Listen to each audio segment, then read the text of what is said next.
advanced instructor. You have Barry Enright as the new pitching coach. Steve Carsey, who we were just talking to, bullpen coach. What are some of the philosophies that have changed? What have you noticed is different? It's come back. Don't be shy to use your fastball. Get ahead of the count. Throwing first pitch strikes makes everything you throw afterwards that much better. More difficult for there. You have an option of going inside 0-1, but if you're 1-0, you got to get part of the plate. You want hitters to swing at non-strikes, and if you're forced into the zone, hitters are going to do some damage against you. So that philosophy, and Barry, just watching him going through every single sequence, every one of his pitches every day. That meeting in the morning where they bring the catcher in, they go over certain batters.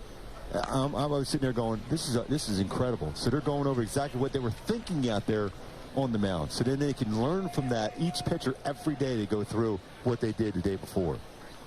Here's the 0-2.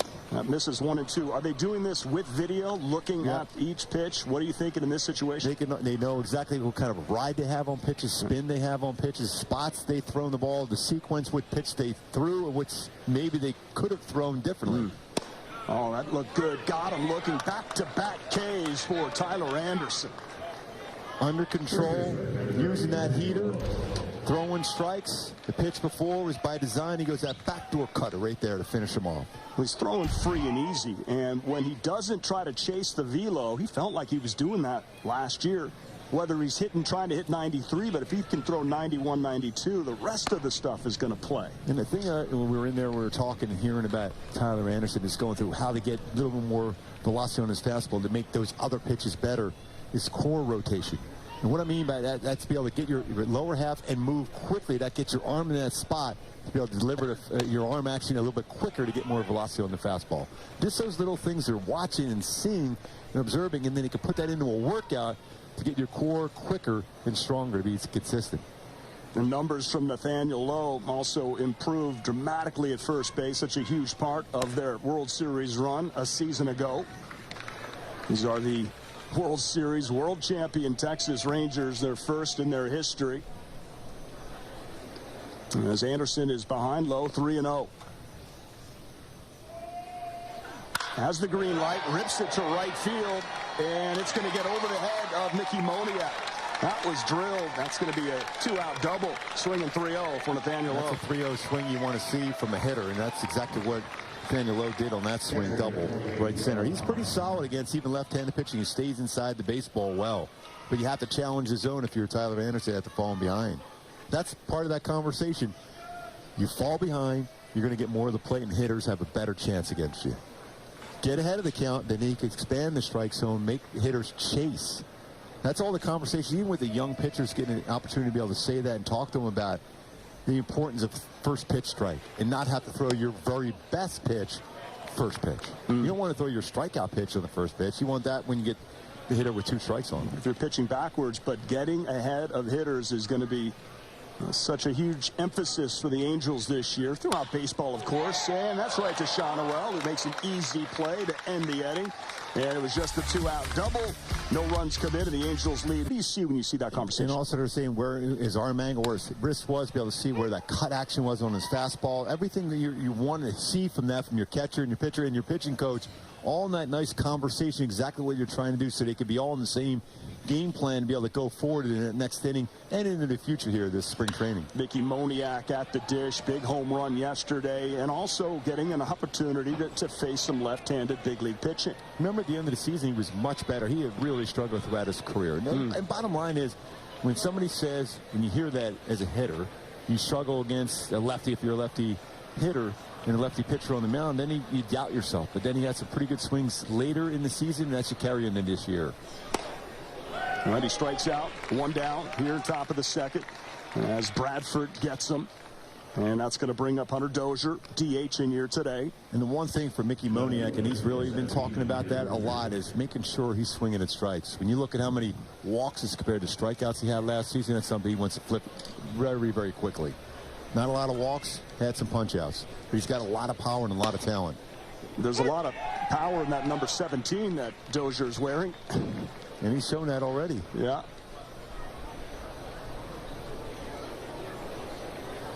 What have you made of Hunter Dozier so far here? Veteran guy that's in camp. He's opened some eyes right away, the way he's hit the ball hard. Even in the B game the other day, Logan Hoppy was in there too. I think Logan had 6-7 at bats. Same thing with Dozier. He hit the ball hard, 5 at bats, hard. He's showing some talent. I mean, just a couple years ago himself with Kansas City, he was putting up some pretty good numbers. You need guys in camp that battle, and you have spots open.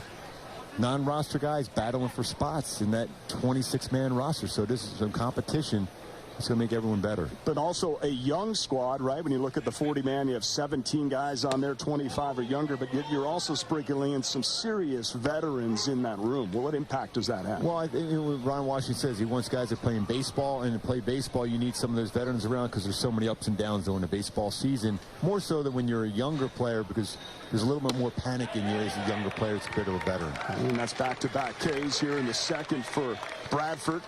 And that'll bring up Jordan Adams. And here's Jordan Adams, who got a taste at big league action last year. Patio, he's been really good this spring. And this being in those coaches' meetings, they're really loving what they're seeing. Got some pop in the bat. He's been pretty solid defensively, but consistent contact. A tough little cutter. Slider.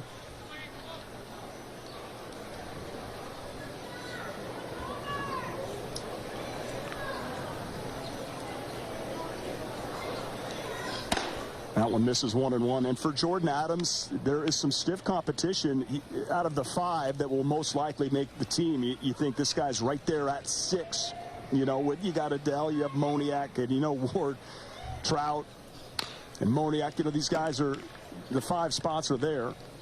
Yeah, but you think of the strides that Jordan made from the spring training last season through the regular season, made it to the major leagues himself. There is some serious talent.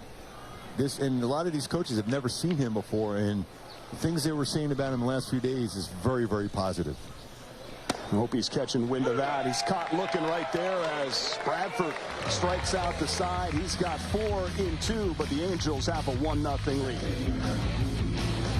To talk baseball, I was like, I gotta go. I'm just like, can I just get the keys? They're like, tell me, you work with that Mark Gubicza? What's that like? Oh, I don't have the time. Did you have to make up something? Again, the team went 4-1. Now, was that the first time you were actually in a big league dugout in a uniform since you retired? Yeah. I mean, obviously doing some coaching high school baseball different, and fantasy camps different. But different. In that environment, it was just going back and forth in the dugout, talking to the guys during the course of the game, position players, catchers, pitchers, and the focus on what they're seeing and what they're trying to learn during the course of that. It was really impressive, especially the young guys watching the veterans going about their business. Tyler Anderson back out there facing, that is, Ezekiel Duran. What's your name? Ezekiel. He's a guy that's up there hacking. He's got some power. You're back, Patio. You're already back. What's your name? Tony. That's where it stops. There's another guy with big league experience, Ezekiel Duran, who can play all over for Bruce Bochy. There's some veteran managers here today as Anderson strikes out Ezekiel. Nice. That was a good all-speed pitch there from Tyler Anderson. That's those conversations he'll have with Hoppy, Barry Enright. That's a great changeup. His changeup is way better so far this season than any point, I think, last year. You look at numbers versus changeup. 238 batting average, slugging 381, give up 4 home runs. You go back to 22 when he's an all-star, 179 batting average, 262 slugging, 3 home runs versus his changeup. That's the changeup. That's the pitch he's got to get back for him to be really, really effective when he was an all-star. And almost a no-hitter against the Angels at Dodger Stadium a couple years ago. Shohei, I believe, broke that up. I don't know where that missed, but it does to Justin Foscue, number 6 hitter for Texas. Well, Texas Rangers still will have an incredibly deep lineup. We do not see Evan Carter here today, or the very talented rookie Wyatt Langford, who's been crushing the baseball. They lost Garver, Chapman, Jordan Montgomery, but they've added some help to their bullpen and Kirby Yates and David Robertson. A bullpen that pitched great in the postseason, despite that being perhaps an issue for them in the regular season, ranked 24th, but they turned it on when they had to. Yeah, that's the thing you kept thinking during that stretch, and not a lot of people were picking them to get to the World Series, let alone win it, was going to be their bullpen, and that's something you always have to have in the postseason, but they really rose to the occasion. They were excellent throughout the entire postseason. That's a great 3-1 pitch. That changeup, that off speed looks excellent. Really looks better than we've seen all last year from Tyler Anderson here this afternoon. Just his second start of spring.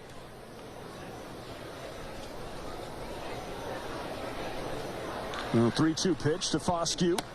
Good one. Got him looking. Oh, he fooled him right there. Sequence. Perfect. Fall behind 3-1. Throw a great changeup.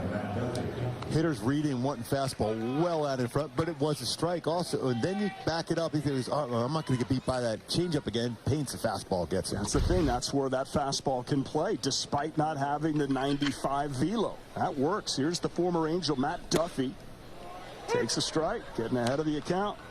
And the Angels going back to a 5-man rotation will pay huge dividends for the young guys, for Sandoval, for Griffith Canning, for Reed Detmers, for Chase Silseth. They won't have time to think about it. Patio, I think I might have said this a few times. We're a little different human beings, starting pitchers. We have routines. If you're out of your routine, it's difficult. So now with the 5-man rotation, there's no, you'll have an occasional extra day with an off day. But most times you can get your, and I know they're going back to, instead of having 2 bullpen sessions, they're going to throw that one.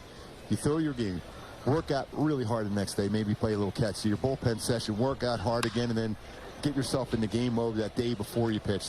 When you get into routines, you're way better off. And Reed Detmers told me today, he's like, I'm pitching in a couple of days already. I felt like I was just out there. But that's, he said he had too much time, and he loves the current rhythm that he's Isn't that a song? He's working too much time on your hands? There's Duffy, center field. Joe Adell coming in, has a nice break, loses the cap, but he gets the ball. Nice pitching from Tyler Anderson. 1-0 Halos. Needs of his pitches. His fastball was effective. His changeup outstanding. Same thing with his cutter. He's got all those pitches working. It's not easy to have a good sharp slider out in spring training in this environment in Arizona. Thinner air. It's tougher. Changeup feel for him is really, really good. And just watching his bullpens, that is such a big pitch for him. If he doesn't have the feel for that pitch, and that means I go back to that whole core rotation that he needs. It's going to make the fastball better, and the same thing with his changeup, a little more deception to hide the ball.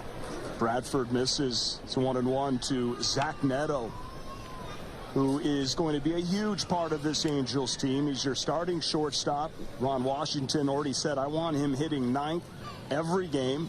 I want him to turn that lineup over. He gets on. He's got speed.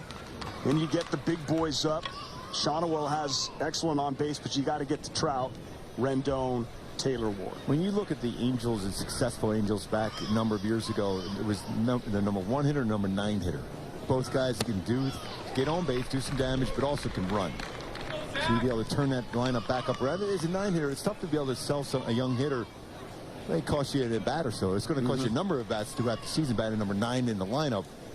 But that ability to have that guy get down there 9th, get on base for the number 1 and number 2, and then obviously for Mike Trout, give him an opportunity to drive him home. That's right. Be that second leadoff hitter. Don't worry about the extra at bat you might lose. Just put good contact on the baseball. Does there, but lines out to right field. Hernandez is there, 1 away. And he's really done a nice job of hitting the ball that way. When his pitch is there, he's going that way. He's hit a home run at Tempe Diablo, dead center field. He crushed that baseball in dead center. So he's hit a lot of baseballs really hard. And just like when you think about when Moniak, more consistency as far as cutting down on strikeouts, making contact, maybe getting an occasional walk here and there to get on base. Irie Adrianza shows bunt and takes a ball. Adrianza fighting for that utility role with Sano. Michael Stefanik, for Stefanik, who I spoke to today, he said, listen, injuries happen. Tough to have that quad strain the first game, but he's getting back to baseball activities. But definitely when you miss 2 weeks of camp, it's going to set you back. It's tough, especially with the competition. Underanza knows, and Ron Washington knows him very well, so he knows what kind of a player he can be, and he's a good glove, too. So he's not going to hurt you defensively at all. And he's hit the ball pretty well all spring. Ground ball, Duran throws him out. And 2 quick outs for Bradford here in the top of the 3rd. Some other medical updates passed along by Matt Birch. Sam Bachman is going to continue throwing his program, going to throw 75, 90 feet on Monday. Jose Quijada continues his throwing program. He feels great, by the way, and that's the great thing. Saw him today, spicy. Yeah, the energy he brings. And talking to Carsey about what Q will bring when he gets back middle of the year. Think about that arm. Shonowell takes a strike. Rengifo is resumed his baseball activities of a hamstring strain. And Robert Stevenson is a big part of that bullpen, signed that contract, and he's going to start long toss today. So yeah, we talked to Steve Carsey earlier today, and he said the baseball was jumping out of his hand when he saw him. So he's getting there. He'll be off the mound pretty soon, and hopefully get into some spring training games. As a bullpen arm, you only need a few appearances down there before you feel comfortable enough to compete during the regular season.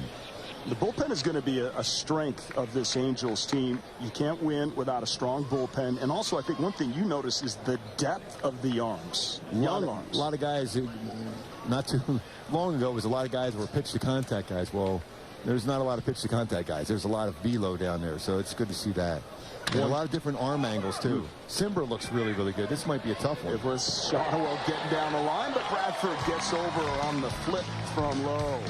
That'll do it for the top of the third. Halos still lead 1-0. Fans in attendance for each game will receive a wall calendar courtesy of angels.ocnavigator.org.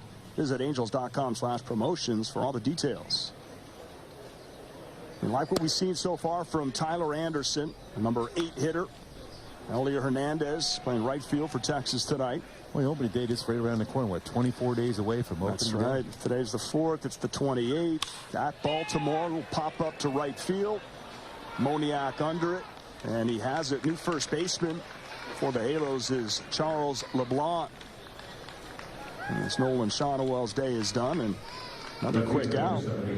That's 5 in a row retired for Tyler Anderson. And LeBlanc's family here. His dad, I saw him down there. I was grabbing a very refreshing pretzel and hot dog on the way up, but at the concession stand, I ran into him. I had a good conversation. He was excited about being here, coming in from Montreal. Now, I've heard of a cool, refreshing beverage, but not a refreshing pretzel. Oh, the pretzel. That's heaven. Pretzel and a hot dog. You know, it's you're working with Mark Gubaza back in the booth, and Angels baseball is here. He is. We're going to start to get some of these replacements momentarily throughout the game. Quickly 0-2. What a great changeup. That arm angle through the body motion. What's Derek Hill looking for here? He calls time. Well, when you see that, especially as a hitter, and young or veteran, see a changeup like that, is he coming right back to it? Is he going to sneak a fastball? I think he's going to try to elevate a fastball. Cut one in on him. So now you have the hitter guessing. I'm thinking, you know, I'm guessing he's sitting on a changeup. Not that you can necessarily always sit on a changeup at off speed, but he might get him with a fastball. Little off speed. How about it? Tyler Anderson dealing so far for your Angels. Another strikeout. That's 5. And that front shoulder's in there. He's driving towards the plate. This is a conversation I have with him there those last few days, is staying within mechanics, keeping that front shoulder and staying balanced and using that core rotation to be successful. Big time deception working. Bounces that one in there to Marcus Semien. And this is where you make those adjustments now. You're facing Marcus Semien the second time now. And see what he's looking for. He got him swinging on a breaking ball, that cutter in. See what sequence will go with him this time around. Misses in 2-0. First 2 innings through 29 pitches, 19 strikes for Tyler Anderson. Now he's in that spot now where Marcus Semien's got a good eye at the plate. He's going to force him in there. It's got to have to be a quality pitch. Anderson being extremely careful so far here with Semien in this at-bat. 3-0. As Marcus Semien hit 100 ribbies on the nose a season ago. And he drives that one left field. Hit pretty well. Going back on it is the left fielder Adams. And he leaps up, and it's a home run. Just over the fence for Marcus Semien. He was swinging 3-0, and he goes yard. We're tied at 1. Baseball's going to carry. He's going to bring you in the zone on that swing, and another solid 3-0 swing against Anderson. Other than that, he's been excellent all day long. Peter, middle. Semien's got that power. Jordan Adams got it way up on that wall, by the way.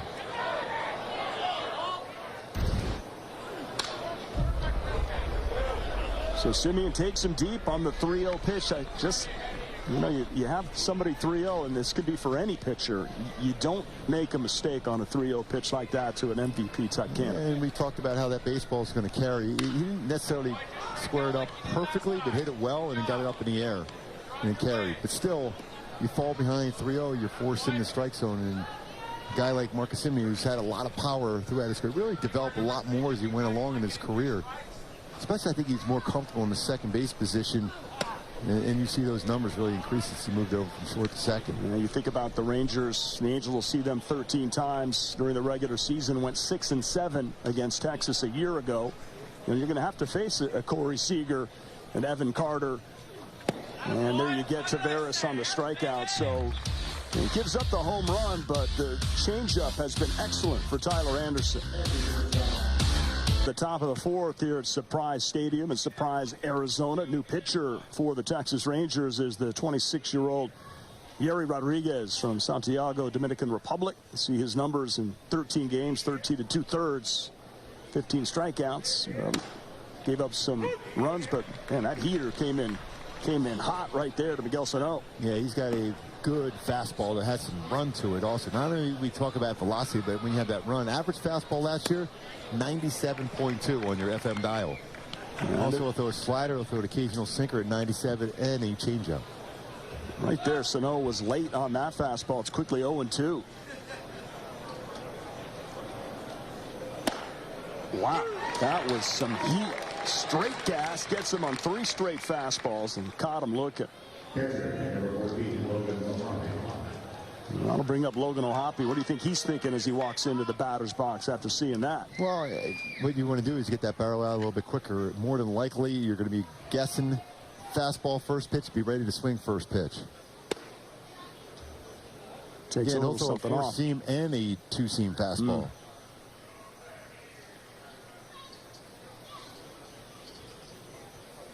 O'Hoppe with a RBI double back in the first. This gets a piece of that, and it's 1-1. I always felt as a hitter, when you see someone with that type of velocity, all you got to do is be able to get the good part of the bat on and let him provide the power. Yeah, and the pitcher's going to own part of that strike zone, and the hitter's going to own a part of the strike zone. Every at bat, you want to make sure as a hitter you're comfortable in a spot where you know the pitcher's going to be consistently throwing the baseball.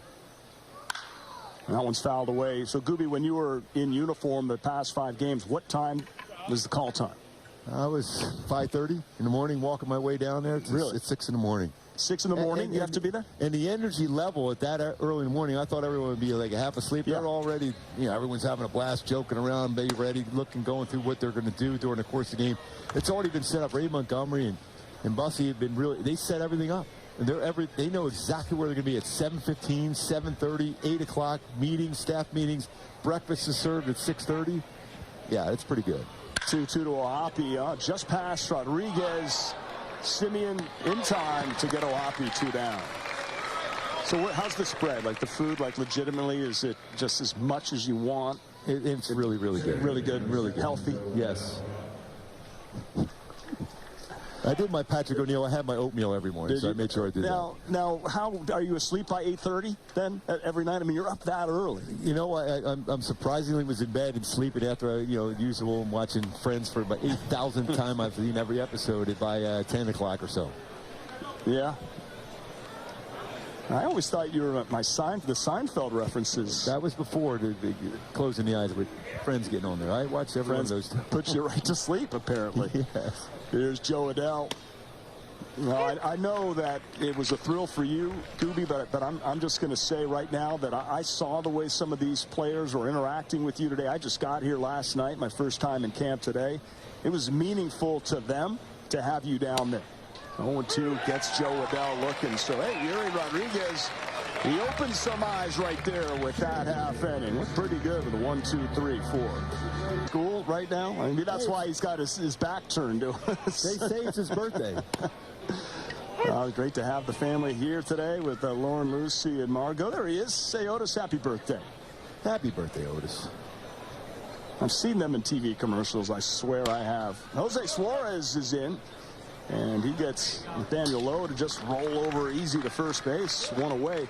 For Suarez, pitched some winter ball, right, Gooby? A little bit of a dead arm is kind of what the word that I had heard of. Yeah, all those conversations, that was everything good. You remember last year with the shoulder. No, he said it's really good. They knew he had a heavy workload in the winter ball, so they knew it wouldn't take him long to be able to get. He's scheduled to go a couple innings today. He feels he can go 2 or 3 innings already. So, again, it's all about riding his fastball on elevation and trusting that's going to make his changeup. You see that quite a bit, and his curveball and slider. But his fastball and his command of his fastball in the quadrants he'll throw his fastball is going to be huge for him. Obviously, Suarez, you know, he could get stretched out and be a starter, as that's hit to the third baseman. See, that's the perfect Sano makes the play on his fastball there for Suarez. He rides it in and takes away the sting of the baseball off the bat. Sano made a nice play on that one, works hard on his fielding, but it's all about where this pitch is thrown. That ride upstairs gets in on the handle of the bat of Schoenheim, who's had some big-time hits against the Angels in his career. Yeah, didn't seem... Especially against the guy we're going to see tomorrow night against the Dodgers. You talking about Shohei tomorrow against the Dodgers? There's a little soft ground ball. Sano coming in and making the play. Don't you know, Sano? If he can make plays like that at third, at first, and swing a big bat, Miguel Sano might have a good chance.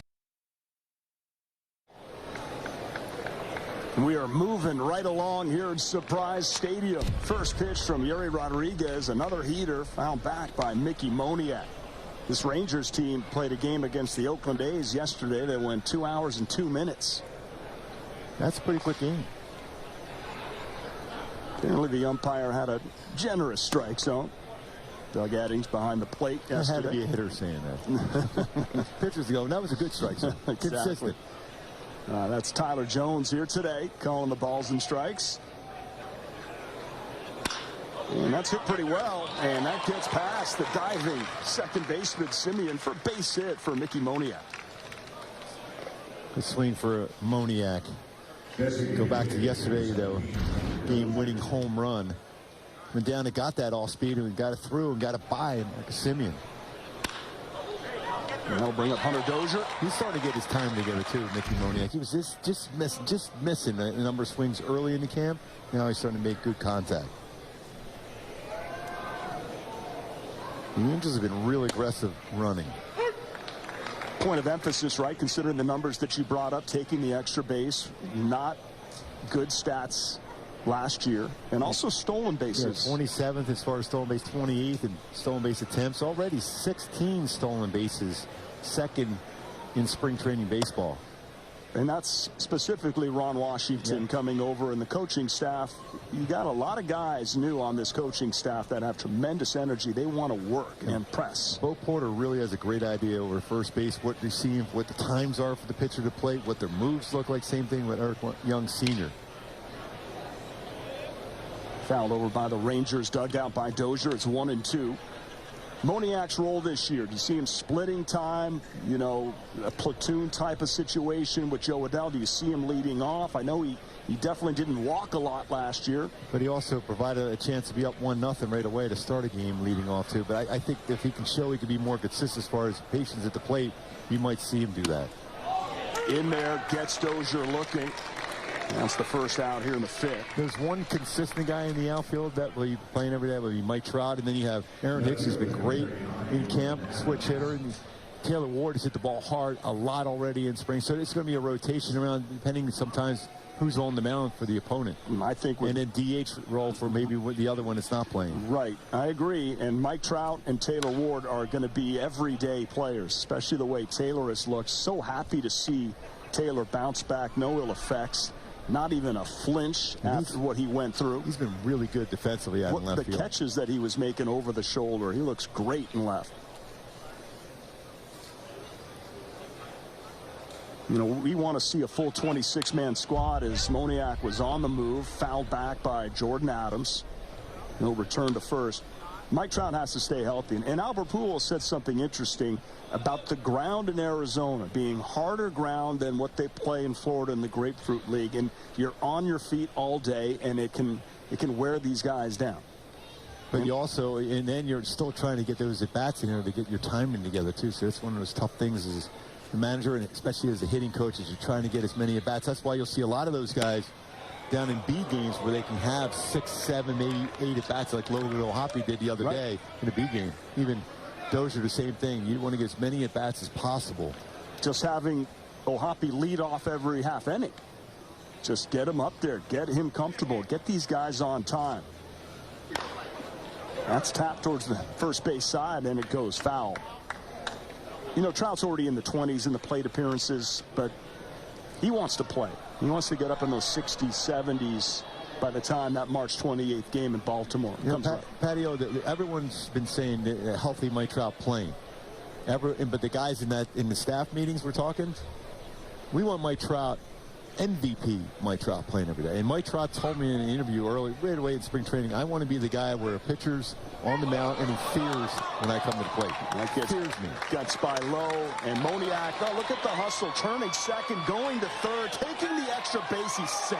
There it is again, that extra base. Aggressive, picking up EY senior over there at third base. He'll take the junior. He'll take this. Thank you very much. Got that white beard. That's it. You're right. He picks him up. Oh, he's going all the way, Goofy. Yeah, you know what it is? They've been working on these things every day. There's ways you can work on drills to be able to take that extra base. Now forcing the infield in, which gives you a better chance as a hitter to get the ball through because your reactionary time is less than playing back in your normal position. What's Jordan Adams get? Does he get that heater infield in? Can he pick up a go-ahead RBI right here? He missed it. That's a tough pitch. He strikes out, 2 down. It's a pretty good wipeout breaking ball, especially when you're dealing with guys with high velocity. Yeah, but these guys throw breaking balls extremely hard. And even fastballs, too, and four-seam fastballs. So you got 3 different looks at different hard pitches you're throwing. Not a cutter? Was that a hard slider? What did he throw there? That could be, you know, it comes down to a cutter four-seam fastball compared to his two-seam. Oh, that's ripped out to left field. Zach Neto. Forget about it. It's gone. 2-run home run for Neto. And the Angels take a 3-1 lead just like that. That's that swing. You remember that first at bat, he hit the ball hard to right field. And here he is driving it out against a very tough pitcher. Zach Neto, he's really hit the ball well. Couple home runs already this spring. Got that foot down. Pitch drifts on the inner half, and he didn't miss it. Get that ball up in the air in this ballpark here today. It's got a good chance of travel. But again, a lot of times, because he's at third base, Patio, you take away some pitches. Going the opposite way is Adrianza, sending the left fielder Hill back. Oh, but he leaps up and makes the play for the final out. Adrianza making a bid for another home run, but Zach Neto is going to be an everyday shortstop, number 9 hitter, with pop like that and getting some well-deserved high fives. Well, besides the field, I think, mentally there's a lot of power in the game that, I always believe that this game is more like physically and mentally, more mentally than physically. I think, there's an aspect in that area, that I can help out about, how to go. And I think, with the experience of 23 years, playing this game, I think I seen everything, so just try to help them out as much as I can, whether swinging, ground balls, different, whatever it is. Or even if I see a pitcher tipping, the pitch, I'm going to try to help them out. So I think all those things, just become part of the responsibility that you have, and I think with myself having the experience, it's not like I know everything. I think every day I come here, even right now, as an instructor, I try to learn, from others. So I think it's going to be fun this week being here. Oh, a great play is made out there by Adrianza as you listen to Albert Pujols say what he can bring this team. Albert would certainly like that, to take a hit off the board off Jose Suarez. The game, do you believe it's more mental than physical in what Albert had to say there, Gooby? 100%, because you can look at your mechanics swing in the bat or fielding a baseball in the field. Same thing on the pitching side, but it's really the ups and downs, the ebbs and flows of the mental part of the game. It's so difficult because hitters, you can hit the ball hard, but it's right at somebody. Then all of a sudden you run into something where you're trying to do even more, even though you did exactly everything right. This happened to be at somebody. So the mental aspect of swinging the bat, knowing you're facing a guy who could be throwing 100 miles an hour with movement. If you think you're going up there, it's going to be a tough day. Chances are it's going to be a tough day, so you wouldn't go up there thinking, okay, all I got to do is get one pitch in the zone, make good contact, and I'll be all right. And then hopefully that time when you do that, it's going to be a base hit or maybe out of the ballpark like Neto did. Yeah, Duffy at the plate. That was a great play by Adrianza. So he went a long way to run that one he sure down. did. And during the regular season, we'll be able to tell you exactly how many feet he ran. At spring training, we could tell you he ran about 67 feet. That's just the eye test. So there are two guys we talked about in the competition. Making plays. Making plays. Made two really good plays. Adrianza made a real nice play on that one. The one coming in by Sano, the other one's a routine grounder, but the one coming in, bare hand, getting him at first, great play by Sano. But that one, taking hits away, that Adrianza was able to do, especially it's a Bermuda triangle, because you got LeBron going out, you got Moniak coming in. That is a tough play. And he can play all over the infield. And in the overall pitching staff, when you see plays being made like that, you're more apt to be aggressive in the strike zone or going after the hitters more so. Suarez threw only 5 pitches in the 4th as he comes in after 3 really good innings from Tyler Anderson. Working a little bit harder here. Full count to Duffy. And Duffy pops it up. LeBlanc is under it. And he's unable to make the play. He boots that one. I'll probably go as a hit. However, that is a play that should be made. It's one of those things, too, with the wind going to what's going in the sky.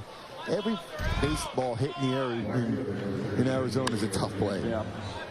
That would be ruled an error. Now, we heard from Albert Pujols. He's not here in uniform this afternoon in surprise. And here's why I think he's not here. Because when I put in the maps to see how far it is from Tempe to get here, it's 43 miles. So Albert stayed back. Well, Albert remembers the Grapefruit League. Every trip in Florida is way more than that. It's 2-3 hours everywhere. Is it really? Oh, yeah. Trust me on that one. I do. Arizona is beautiful for spring training. There's not many long drives, but it's a 45-minute drive in spring training in Florida. You'd be doing cartwheels. You might run to it. But better golf, though, in Florida, right? I don't know about that. Is that wrong? No, I'm wrong? Am I wrong? Okay. No, I think golf is pretty good here, too. Just ask the pitching staff. God, the people almost jumped down my throat when I said that. My goodness. Here's the 0-2 to Hernandez. It's a good ride upstairs by Suarez. Now he has him set up. Go back to that changeup you can go to, but also he has that good slider too. So he's got a couple options. See if he can get a ground ball. Oh, gets a swing and a miss on that check swing. Gets him. Real good changeup there too. The sequence was good, and I love what Ohapi did. He set the target up high. This is a case of the hitters peeking back on that one, and then he went down and brought the target down. And he gets a changeup exactly where he wanted it.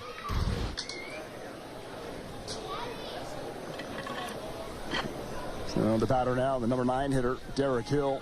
Anderson got him swinging in the 3rd. We're in the bottom of the 5th. 3-1 Angels. RBI double from Ohapi, 2-run home run from Zach Neto. The youngsters getting it done. And here's what you're talking about on that target. You see that target high. You figured he threw a fastball high before, and then he sets that target down just as he releases it. In those meetings, all the emphasis has been on the catchers. Don't set up early, and don't set necessarily your target right away. That way somebody could see that and be able to relay that message in there. So wait, have trust in your pitcher. They're going to have good balance on the pitching rubber and be able to pick up the, where the catcher wants to set up the glove, and then you hit that glove. And that's just it's got to be chemistry that develops over time with the pitcher and the catcher, and Ohapi's going to be that main guy. Now, like Suarez right now, this is something they've had, again, going back to all these meetings. The Angels left-handed pitchers have given up a lot of stolen bases. And that should never even, there shouldn't even be normally a stolen base attempts against a left-handed pitcher. So they've been working hard on it. Suarez is good at it. You see him leaning back to first base. You want that from Sandoval. You want that from Reed Detmers, because Texas has had success running against Reed Detmers. Good piece of hitting from Hill. A big space open. And picks up a base hit. So 1st and 2nd, still 2 outs. And that's going to bring up Marcus Semien. This is going to be an interesting battle here. And a good test for Suarez. His first work of the spring. 2nd inning, has 2 outs. And you got to forget about that one pop-up that wasn't caught by LeBlanc. You got to find a way to get Semien here. And you're exactly right when you say this is a big test for Suarez against a really good player. An MVP candidate every single season, Marcus Semien. One of the best in the game, without question. And even when he struggled early in Texas, good pitch there. Oh, he's not hitting for power. This guy never panicked. Comes around, true leader, and they're going to be picking up some rings in, what, the second game of the season versus the Cubbies? Yeah, they were going to put the banner up there, the World Championship banner, and then the rings the next day. And the Cubs, I think, are in town for that one, so that's going to be a pretty good atmosphere in Texas. 2 on, 2 out, the 1-1.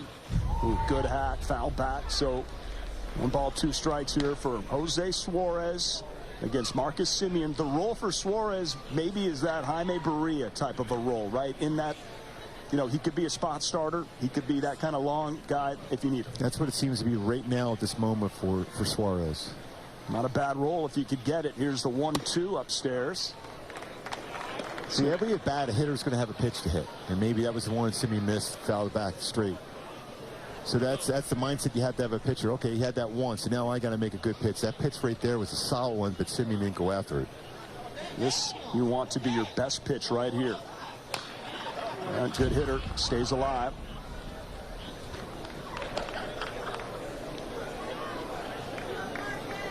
He can throw out last season for Suarez. He was injured, but you go back to that second half that he had in 22. His command of his fastball was really good, and his changeup was excellent. Same thing with his slider. And that's fouled away to the right side. And Blonde going over, seeing if that, oh, he just completely lost that one. Not sure he'd be able to get there. The wind blowing that way, bringing the baseball back in towards the field of play. And the way this wind is going, anything hitting the air is not going to be an easy play. There's going to be some serious carry out to left field. Right field has got a chance to get knocked down. As we would say in the golf course, that's about a 2 or 3 club win. Yeah. It was about a 5 or 6 club win back in Los Angeles last night. A couple-hour delay with some of the winds over Las Vegas. Some sort of like tornadoes touching down. But we got here. We're here now, hanging out with you, talking Angels baseball. Does not get any better. Always believe an all-speed pitch 3-2 is pretty effective. Yeah, runners on the move. Off speed gets Semien as O'Hoppe scoops it. So, hey, Jose Suarez, first action of the spring, works out of a little danger. 3-1 halo. That looks really good. They got to flip them. Nice healthy hack. New pitcher is Jose Leclerc. And Charles LeBlanc getting his first plate appearance here this afternoon. We're in the 6th. 3-1 Angels. And Jose Leclerc is a outstanding arm out of the bullpen for the Texas Rangers. And he really turned it around last year. Just a few years ago, the closer there was been any a little bit of struggles. His changeup is an excellent pitch, but his fastball velocity is back. His changeup is excellent. It's a plus pitch.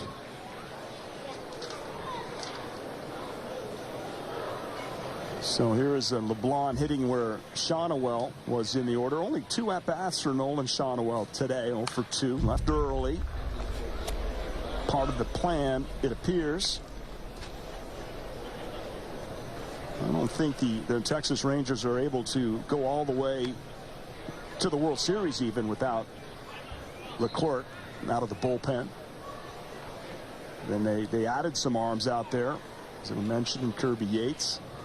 A couple of players still free agents out there, Gooby, including Montgomery, Blake Snell, J.D. Martinez. Yeah, it is surprising that there are so many players that are still not in camp yet. No swing. And the more you think about it, especially for Snell and Montgomery, how easy or how difficult will it be when they sign? They will sign soon, to be ready to start the season. It's going to be tough for them to be ready. We might see them in mid-April. You tell me. I think it'll be, we've seen some abbreviated springs of late. This is the first time we've had a real normal, say, spring training with WBC last year. So that's a good point. It's a little different, but I just don't know if he could be ready at that point, especially when you go to a whole new team just to get acclimated with new teammates and be ready to go. It'd be tough. I mean, they're working out. Obviously, they're going to be in shape. 2 different type of pitchers.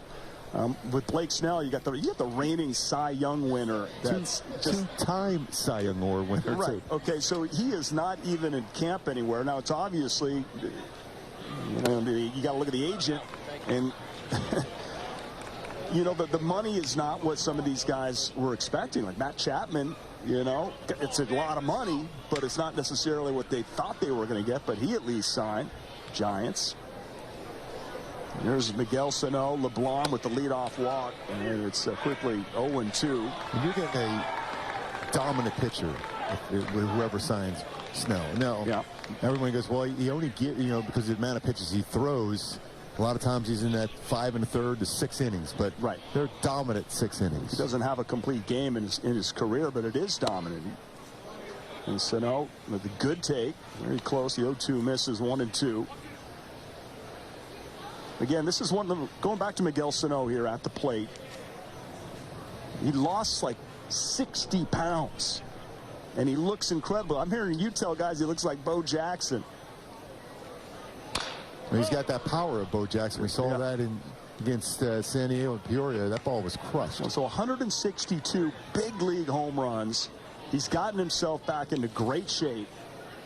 And it's not like the Halos are taking a flyer, but when you have a non-roster invitee that's a former All-Star, finishing 3rd in the Rookie of the Year one year, that can hit 30 home runs, you're going to take a long look. I'm going to swing and a miss, and Leclerc gets Sano. It's the first out of the 6th. And that's the thing, when you're battling for a spot, too, every at-bat you feel is so important. And that looked like it was a breakable upstairs. One of those ones that's, it looks so inviting for a hitter, but it's a difficult one to make contact. You see it so well. To be able to get your hands up and through that, it's tough. Here's Logan O'Hoppe. O'Hoppe is 1 for 2. Doubled in the first. Picked up an RBI. Ripped it to right center with 2 strikes.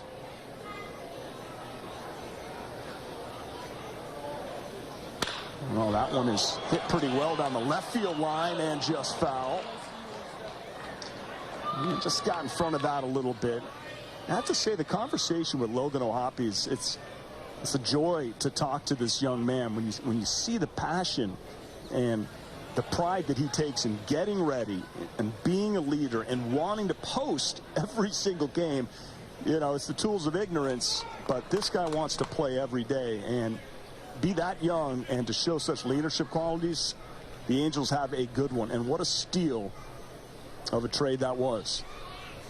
And he says he wants to play 140 plus games. When you go back over the last 10 seasons from 14 to 23, been 12 total. And being able to play 140 plus games. And Yamamoto, we know how him and Grandal and Lucroy and Salvi Perez have done it twice. And Yachty only did it once during that stretch. Granted, a lot of years under his belt, and then Les Diaz last year. So there's not many guys that have done that. Well, LeBron's going to have to get back, and he's going to have to hustle. He didn't see where that ball was, and he's doubled off. So Hoppe to the right fielder, Hernandez. LeBron was on the move, didn't pick up the baseball, and even though they were yelling back, doesn't make it back in time. Strong throw, gets it, and that'll do it for the Angels. Half of the 3rd appearance of the spring. Worked 2 innings, facing Leody Taveras. This big conversation so far in spring. He wants to get better feel for his curveball. So see how that goes here today. For Matt Moore to be successful, what 2 pitches have to be working? Well, his fastball is still pretty good. I mean, after all these years, he was an upper 90s guy when he first came up. He's still 93, 96. He's got a plus changeup, but his curveball, especially when you go back to when he was out of the bullpen for the Rangers, it was dominant. He's a 4-pitch. As being a starter, he'll have a slider too, but I still think his curveball, if he gets back to that swing and miss percentage he had a couple of years ago with Texas out of the bullpen, it was an incredible pitch. Well, that's just a beautiful sequence from Matt Moore to get Taveras on a swing and miss, strikeout, 1 down. So he goes inside the pitch before and follows it up with a real good pitch right here. There's got downward action on there. Bring up Nathaniel Lowe. Matt Moore's just a professional. He was with the Angels last year, then left. Now he's back. There's that pitch that you're looking for to get over for strike 1. Misses to Lowe. Yeah, I mean, the guys just raved about him as a teammate last year, and they knew under the circumstances, the Angels were all in last year. They made all those deals. Right around the trade deadline for him. Nelson gave the team the best opportunity to be successful. They were only 3 games back. They go down to Atlanta, win that first game of that series. You're feeling good. Then all of a sudden, some more guys got hurt, and then they went downhill from that point forward. So then the guys were all moved right around the trade deadline. That one skips away. New catchers, Chad Wallach. New second baseman for the Halos, Levon Soto. New third baseman, Cole Fontenelle. Kyron Paris is at short, came in last half. Moore's 2-0 to Lowe, 3-0. So far in this game, Rangers hitters on 3-0 counts have been aggressive. They've done some damage, a double and a homer. Good point. Well, the veteran Matt Moore should know that. Looks like he's in great shape. Oh, hacking is low the second time, 3-0. You know what? You might not get a better pitch in the at-bat. Again, we go back to avoiding those counts. First pitch strike makes it more difficult for hitter. Historically, when you look at hitters throughout the game of baseball, the history of the game, a 1-0 count compared to 0-1 is huge. That's not just a small sample size. That's from the beginning of the sport. Back-to-back Ks, so works himself right back into that at bat. And that's a good fastball he's got. He's still got some life on it, some velo. Sometimes a fastball just looks hittable, and others have a little jump. You know, forget what the radar says. We talk about Ben Joyce's 102. Sometimes the 199s come out too straight and look hittable, maybe seem 93 to the hitter. Matt Moore had some jumps, some giddy up on that fastball. Movement, sequence, all those things come into play more so than actual velocity itself. Although any pitcher would like to take 102 just for fun. Yeah. Just for fun. Jonah Heim is the batter, the catcher with a big rib. Well, these guys are all world champions. And they are going to be a tough out all season long. But Ron Washington is going to have his team believing. You can look at all the projections. And Texas Rangers are projected to be about 89, 90 wins to finish second in the division, to be a playoff team. Houston Astros projected to win the division. Seattle projected to be ahead of the Angels, projected to be a 4th place. You know, Ron Washington's not buying any of that. Just take care of your own business. Go make plays, limit the outs in an inning, and pitch. You're going to get enough offense. You're going to be aggressive enough to score enough runs. But if you pitch, you look at the good teams, you pitch, and you have a chance to win every game. And I know Mike Trout's out there saying, yeah, you're darn right. I'm like, go out and try to get another pitcher. That gets by Moore, and the second baseman, Soto, just casually backhands it and throws out Heim, no problem. I don't have time to talk about that. I sure would like to see one time. Yeah. Here we are, top 7, 3-1 Angels. Some changes defensively for the Rangers. Joe Adell is still at the dish. He is 0 for 2 with a strikeout. Popped up in the first.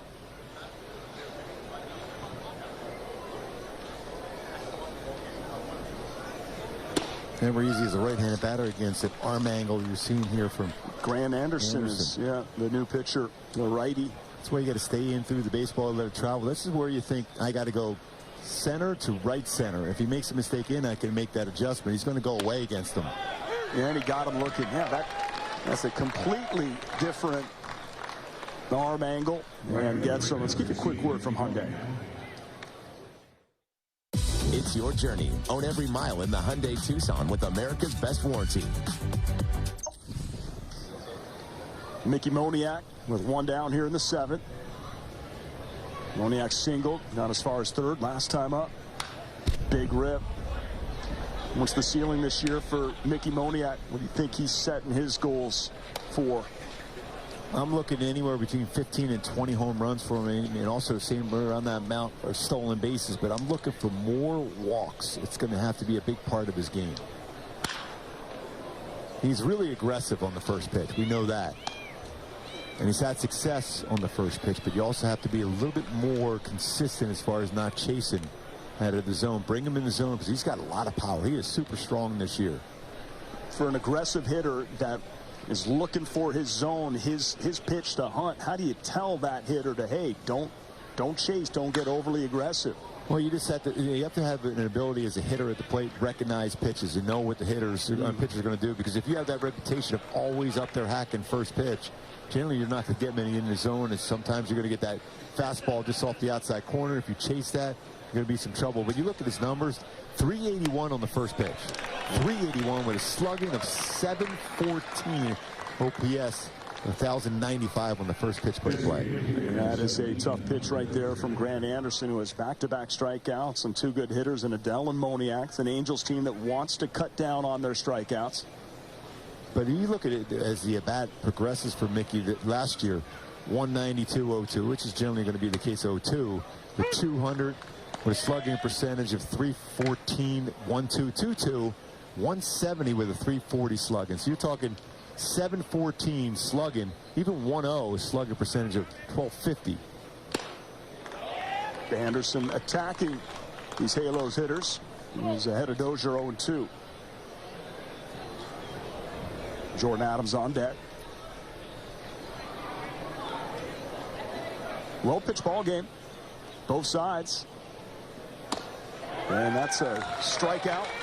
All looking as Grant Anderson comes in and strikes out the side in the seventh. Stretch time. Here's surprise. 3-1 Halos. As Kelvin Caceres is the new pitcher for your Angels.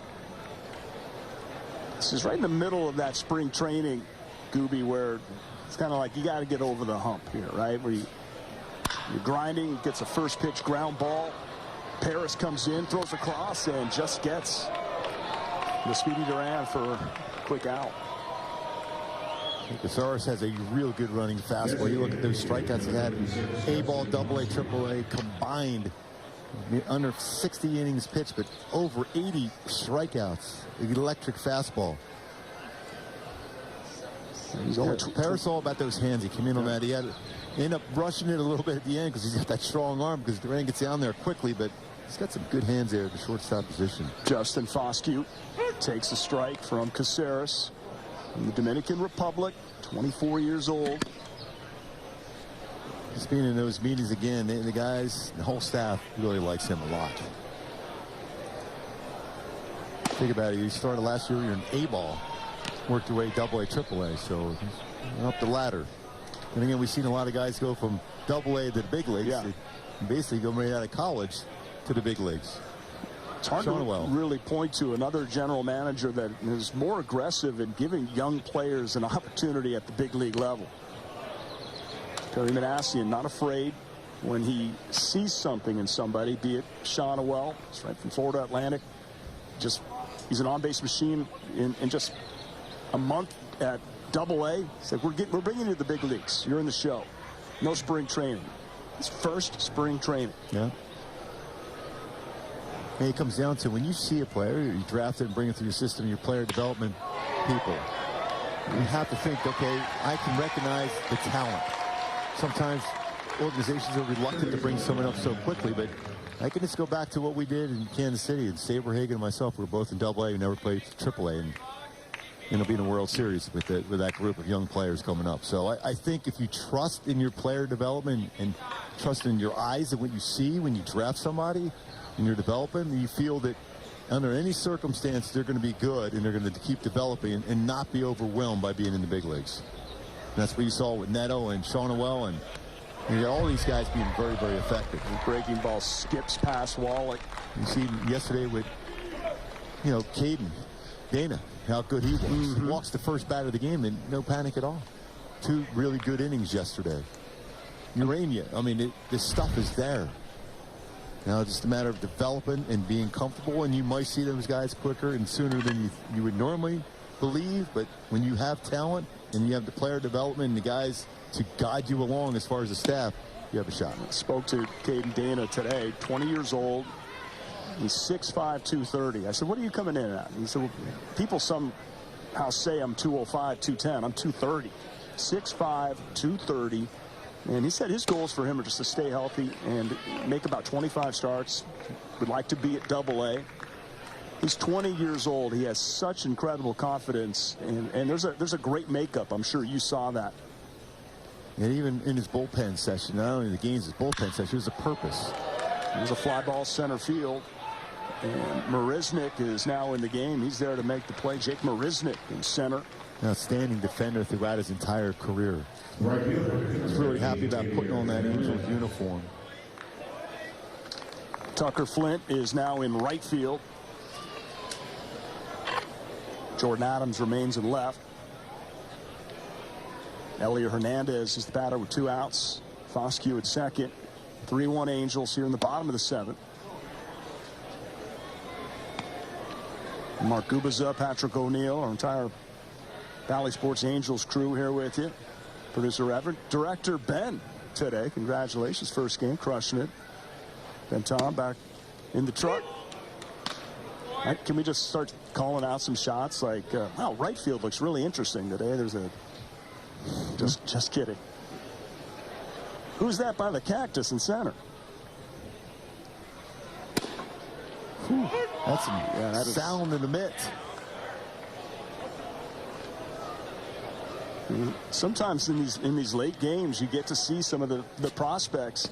And one thing you pointed out to me is that even though the Angels don't seem to have a lot of players in the top 100, and their farm system doesn't get ranked very high. That's another guy with a great arm. I think you're looking at some real strong talent and some big arms for the Angels. Adams is going to be leading off here with the Angels up 3-1. Adams getting a long look here this afternoon. Angels right now, about player-wise, have made cuts down from when they were at camp. 71, first pitch, ground ball. Backing up on him is the third baseman, Wenzel, just in the game. Strong throw. Get the fast Adams, 1 down. Cuts will be made tomorrow, Tuesday, Wednesday. You're going to maybe get down, what, 10, 12 players? Scooby, what do you think? Hey, heck, you're in those meetings. That's always the hardest thing, too, because, I mean, it's your dream to be a major league player. But they also know, and right away, everything has been told to every player getting sent down that don't sit there and worry about what just happened. Go out there and perform at the highest level. And they point to the fact is, look how many guys made that jump, even from AA to the major leagues with the Angels. So go out there and work hard and perform and take care of business. You got some really good, talented coaches. You know, Keith Johnson, who's going to be managing at Salt Lake. Gags is down there, Gallego, Hasselman. So a lot of these players will go to the spring training facility in Scottsdale. And have, what, about 100, 150 players? It's going to be packed. Mm-hmm. But some strong work is going to be put in. But also, there's not a lot of at-bats available in these spring training big league games. A lot of young players that Perry and Wash and the coaching staff and management want to see. They want the younger players to get those at-bats down in minor league games, but they also want the guys that's going to be in Baltimore to be ready. Yeah. Enough at-bats to get their timing together. You mentioned Trout and Drury trying to get their timing together. More at-bats, more, fastballs they're seeing, spin on breakables, the better they're going to be. 1-2 to Paris. Good take. 2-2. And the guys have been playing a lot. I mean, we're seeing guys, the regulars, playing sometimes 4 days in a row, get a day off, and then go right back again, do the same. In the past, we've seen of recent time, couple games, couple days off, but now playing a lot more, getting more reps, even getting a little bit deeper in games than we've seen in the past. Make sure they're ready. Paris goes down looking. As Daniel Robert gets him with a second out. Well, tomorrow night's going to be an interesting game against the Dodgers. The Angels will see Shohei Ohtani. And Ron Washington was even asked, like, what does he expect? It's going to be a packed house. We have the game for you. Valley Sports SoCal tomorrow, I believe, 6 o'clock. It's going to be a lot of fun. Little night game. A lot of big boys will be in that game, too, for the Halos. Silseth on the bump. That's right. Victor Medeiros is going to be pitching. I'll tell you what, he has been unreal this spring. We saw him a little bit last year at the major league level, but he can be real dominant. I mean, really dominant. It's got that edge to him, Both of them right now. I'm taking my chance with those guys battling. So, Silseth versus There won't be Ohtani. comfortable at bats, put it that way. There's 2 on the bump. It will be fun to have that game for you here tomorrow. Again, tomorrow night, 6 p.m., Valley Sports SoCal. Lock it in.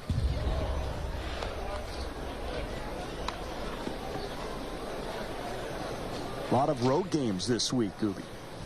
for the Angels. Yeah, Patrick, come out here. You want to put more mileage on your car, huh? That's it, yes.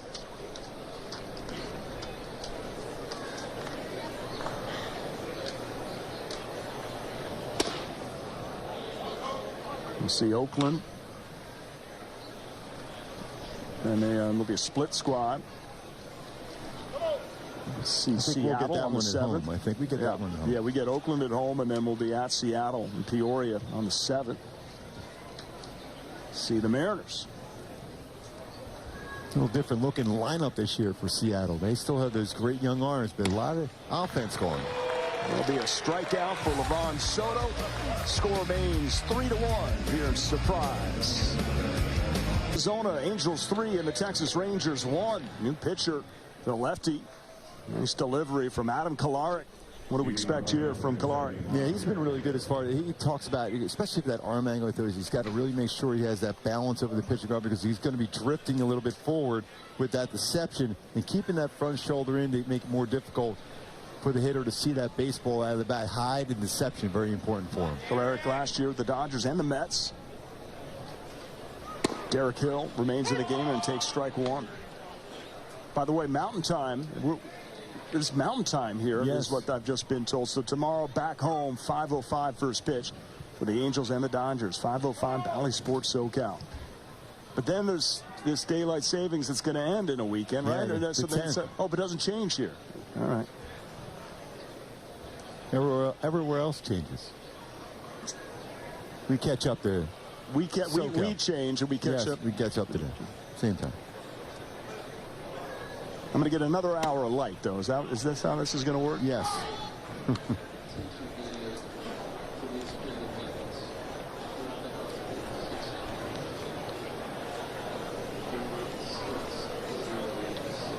$4,606 is the attendance here at Surprise Stadium. Looks like all Evan Schloss's family here today. Just pushed it over 4,600.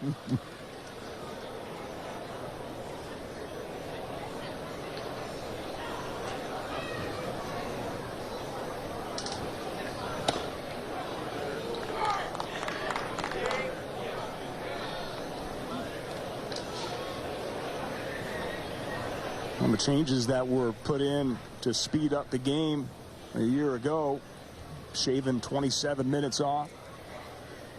Not much dead time at all. Nice little play from Kolarek. And he gets the out, and we'll give you a word from Kia. Power up your capability with the right Kia SUV. Slight little change with a runner on base now from 20 seconds to 18. What impact do you think that will have? Doesn't seem like they'd make that change if they think it would be an impact at all. Well, I think the pace of the game, just from the fans' side point of view, I think everything about the game was much better last season. So much better. Mm-hmm. The energy throughout the entire game, just because of all the action being played, because everyone's moving. Here's Jonathan Ornelas. His first plate appearance of the day. Takes a strike. What do you think the Angels like in Kolarek, Gooby? Well, I mean, he's always been great against left-handed batters. Obviously, it's a different world now. You have to face 3 batters. But because he has this good changeup, too, and he gets run action on his fastball, he's very effective against both lefties and righties. It's depth. Again, we talk about that a lot. Originally, when he signed, he was on the 40-man roster. Then a couple moves later, not on the 40-man, but he's here, and he's impressed a lot of people so far. And he's done it before in the major league level, so everyone knows what he's capable of doing. I really enjoy my conversations with him also, just about pitching. And I asked him, what do you look for as far as being that consistency? And it really, when you have a different arm angle, you got to really consciously make sure you have good balance over the pitching rubber. I mean, that's just great balance, good deception. He thought he made a perfect pitch and didn't quite get the call. Peel at first, no swing. Nice breaking ball there from Kolarek, but we have a full count. See that pitch calm there with Wallach relaying that over to Kolarek. I got a chance to put that on one time in the dugout. It's unbelievable. Even from the pickoff moves to everything. Step off, pitches, 2-seam, 4-seam fastball. I would have loved that. I would have loved that. Were you listening to the calls as it was being made during the game? So I knew exactly what was being thrown. And the reason why, there's a lot of stadiums, especially depending on the backstop is far back. Sometimes when the catcher puts the signs down before the pitch come, that you couldn't necessarily see pitches. Then you can ask Troy Percival about that too. He did that a lot. Zavala out to left field, hit pretty well, and it gets down in front of Jason Martin. And the runner Ornelas goes all the way to third, so a double. So second and third with one out here in the 8th. And the tying run is aboard. Well, he stayed on that baseball pretty well. Pretty impressive at bat there for a left-handed bat against Kolarek. So Zavala with the double, and that'll bring up Blaine Grimm. Nice job by Jason Martin to be able to cut that off. It gets down in the corner. That's a run scored. Yeah, he got over quick. It's been impressive already in camp too. Some good swings. Orange Lutheran Lancer High School. Jason Martin. So the pitch comm, you're wearing the hat, you're listening to the calls, whether it's Ohapi or whoever the catcher was during the game. It happens this quick, so if you were on the hill, there's no time to really shake off. Well, occasionally there is, but still the pace would be better. And like I'm going back to the backstop sometimes. Sometimes you couldn't really see catcher's fingers, so you're caught in between. I remember in Yankee Stadium, one of my catchers put it down. I'm like, I don't know. Did he put 3 or 1? So I said, I'm just going to throw a cut fastball because I was caught in between slider and fastball. That way to really cross them up. So I'm like, I can't see these signs. That's why sometimes they put the nail polish on the fingernails. No need for that anymore. Those stickers. Remember they were using those stickers too. Well, the things you learn sitting next to Mark Gubicza. Blaine Grimm out towards right field. Could be deep enough to score a run. And Tucker Flint catches it. Wisely goes to second base. That's a smart play. And right away you see Marisnik giving him a high five. You're not going to throw him out at home. So you're going to throw towards second to your cutoff man just in case he's drifted off the base. You almost got him out there at second. Your play only on that one is a throw to third. Yep, and that was excellent baseball. Really smart decision. You're not going to get the runner at home.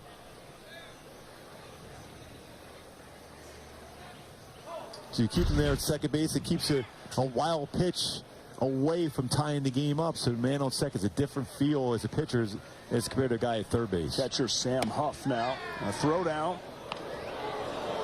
And gets the runner back. Zavala back safely.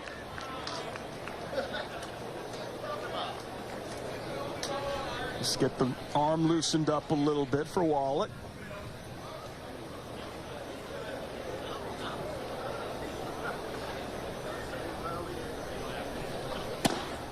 That's in there. Angels looking to keep it 3-2 right here. Bottom of the 8th. Keeping that runner at second base was huge because, pass ball, it could tie up this ball game. Swing and a miss, 1-2. Huff chased. So when you see that as a pitcher, you see a hitter expanding the strike zone.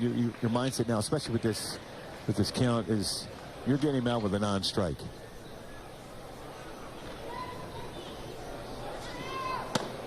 In there. Or you paint. Got him. Inside corner.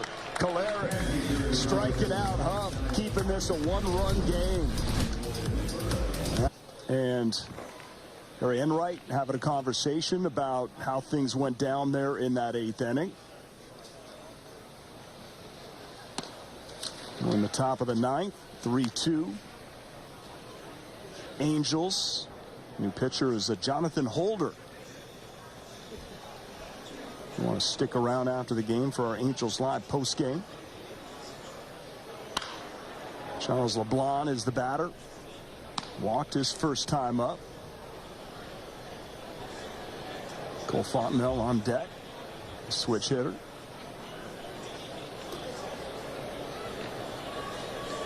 Jonathan Holder, Mississippi State University. Pitch in there.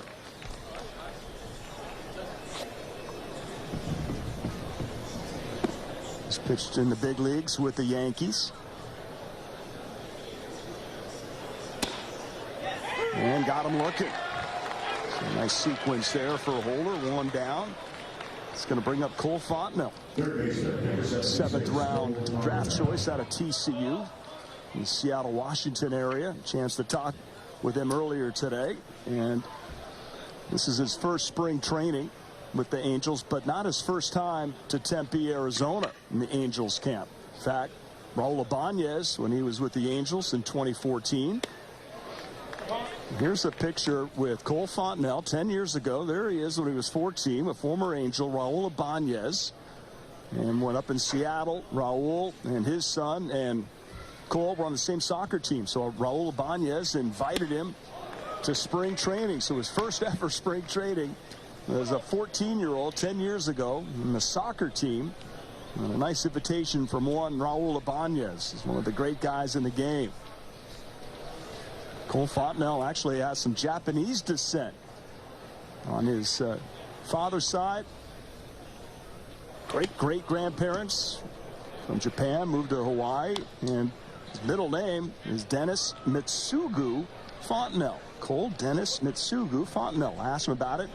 He's named after the sumo wrestler Chiyono Fuji Mitsugu, nicknamed the Wolf. And Cole Fontenot is an excellent player, put up big numbers at TCU. Had a great hack at that one, fouled it back.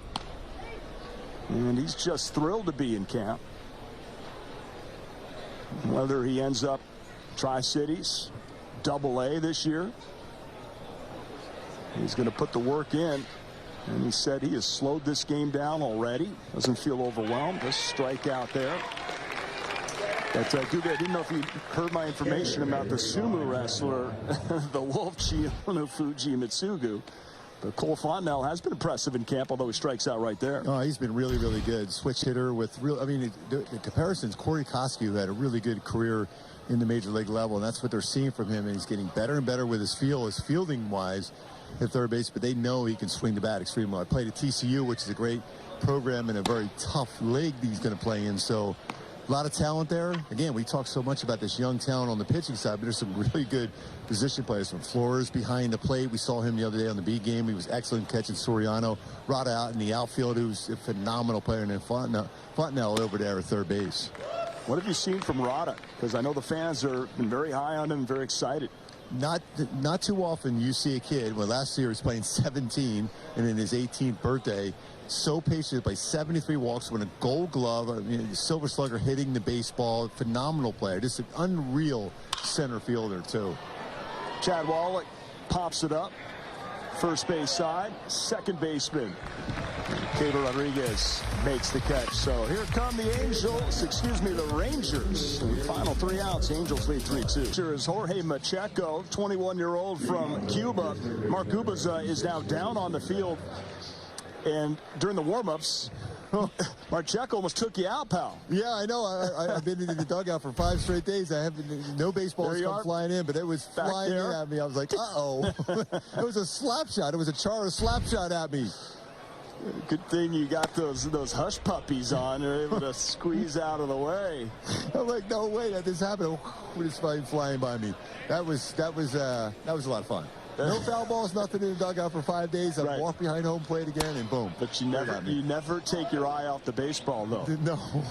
Did you? No, you're smart enough to know that. No, I got some broken bones and fractured skull and everything from a baseball already, so I'm avoiding not looking where the baseball is going. Right. You might have lost some chiclets at some point.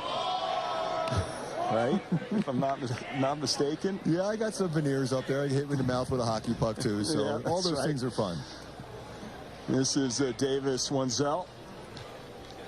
Well, good point of view that you have down there to see the stuff that Macheco has. He needs to have a chat with Wallach. Perhaps a miscommunication. That might even, too. I mean, obviously with the pitch com, too, where that might be an issue too. But I think it's a good opportunity for Wall to go out there. This is kind of slow him down. I mean, you're overthrowing it. Clear that first pitch you got all the way through here was overthrown. So you just want to slow down that adrenaline as much as you can, because I'm seeing some life on his fastball. And I saw that left go flying by and going all the way up the tunnel up here too. So it was that good. Last year, Marcheco was at Inland Empire. Also made it up to High A in the Tri-Cities, where he went 3-1 with a 1.88 ERA in 5 games. See, that's the best thing to do. When you're overthrowing a fastball, go to a breaking ball, because it slows you down, slows your mechanics down, where you be more consistent with the release point. Good decision by Wallach, a veteran. He knows what he's doing. He's caught a no-hitter. He knows what he's doing. 2-2. That misses, full count. Angels, who have won 4 of 5, all with Mark Gubas as the guest instructor, want to keep these confidence-building moments going. Winning means something. Still a miscommunication here. But also, when it deals with the pitch timer too, you want to make sure the catcher, it's a big thing. You put the hands up there to get that timeout before you end up being a ball. It would be a walk. Right, that would be a walk with the timer violation. So the home plate umpire, Tyler Jones, going out there. You know, also the thing about the pitch comm, Gooby, right? I mean, it's in different languages, right? This would be in Spanish. Yep. You know, Wallach's calling the pitches on the pitch comm, but the pitch will, you know, tell him, you know, up and in, fastball down and away, but it would relay that in Spanish. Yes, I'm telling you, it's a phenomenal piece to help the pace of the game and help out the pitcher and the catcher. Going to traditional signs here, Gooby, on the 3-2. And Wenzel hang it in there, fouls it back. And a good hack at that. Foscue on deck.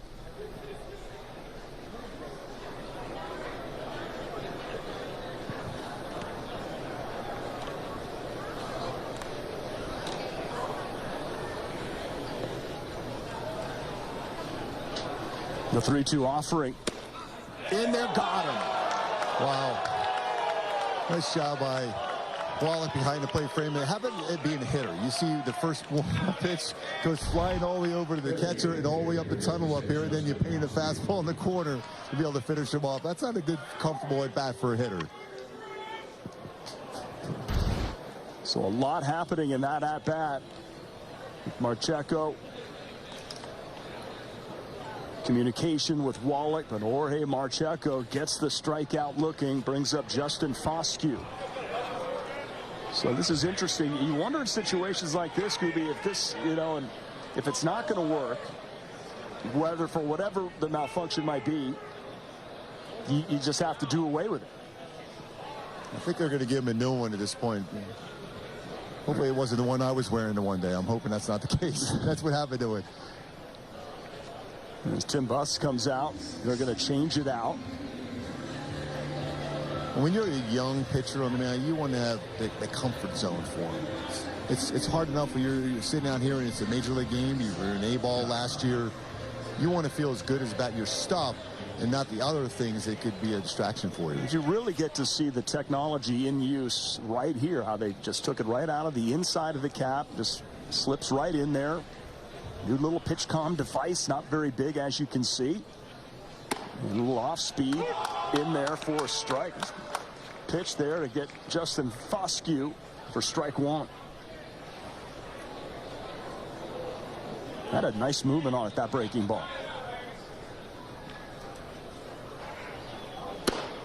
I think, Patrick, every pitcher should sit behind home plate one time and see how difficult it is to hit. You're more apt to be more aggressive in the strikes on that first breaker ball, how much that broke at the last second in the fastball too.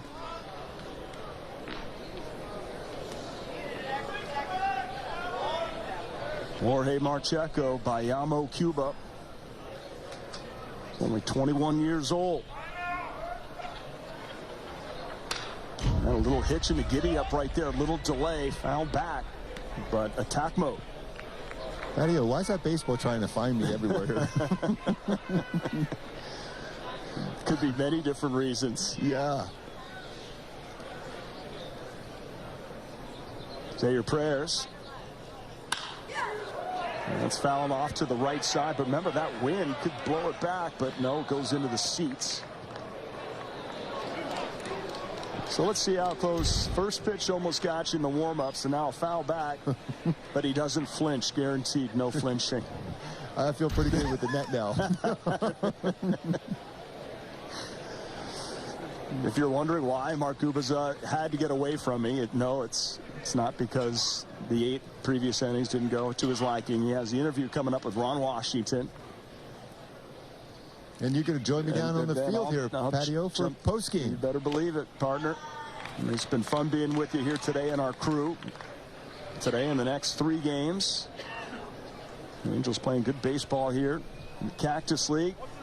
All these new coaches, new pitching coach, Barry Enright, and Johnny Washington, hitting coach, Jason Nix.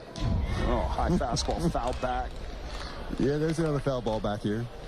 Bo Porter, Eric Young, Sr., Steve Carsey, but also some of the holdovers. So it's a mix of a lot of new, a lot of veteran guys, and young guys that are hungry. It's a nice coaching staff. 1-2, and 2-2. Well, that pitch right there, this vantage point, unbelievable movement on that one. I think it was a changeup there. It starts the inner half and it ends up almost hitting the back foot. The batter.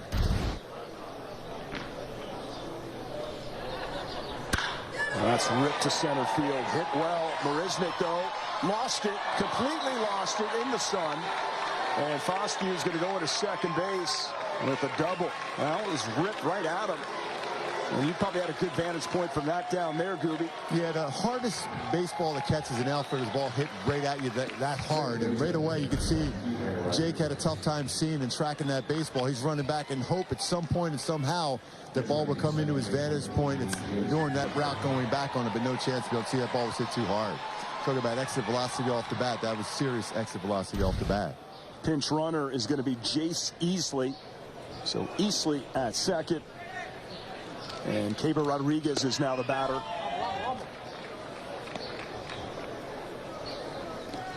So the tying run aboard at second base. He could easily looks fast. Number 88, the name like Easley.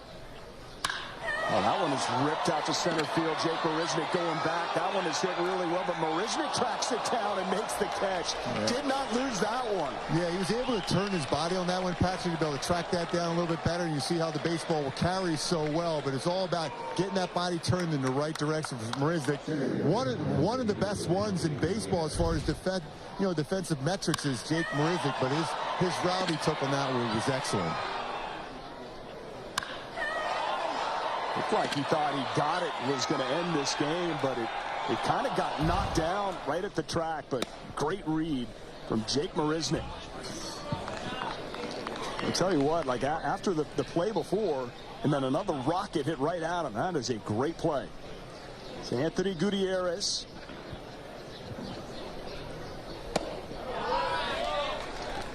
And Marisnik's so good. We've seen him so many times over the years, how he's able to get the baseball. He's very aggressive. He'll dive, he'll go back to the wall, make plays. So you knew he was going to be able to track that one down after that tough one, the one before. But that route was perfect. And the wind shifted, Gooby. You could see it. The flags are blowing in. Tough play at third base. Scoop at first. He is out. Cole Fontenelle comes in and makes the play and ends the ball game 3-2. That was a real good play coming in on there, showing that weight transfer, too, to be able to get up in that baseball. And Fontenelle made a nice play. We know how well he can swing the bat, but that's the key, is making sure you get to the baseball, be able to get underneath there and make a strong throw over the first base. LeBlanc made a nice play also. Good to see the guys in blue going by here. Give them a high five. Good job there today. But that was a good game. Again, the Angels continue to pitch exceptionally well.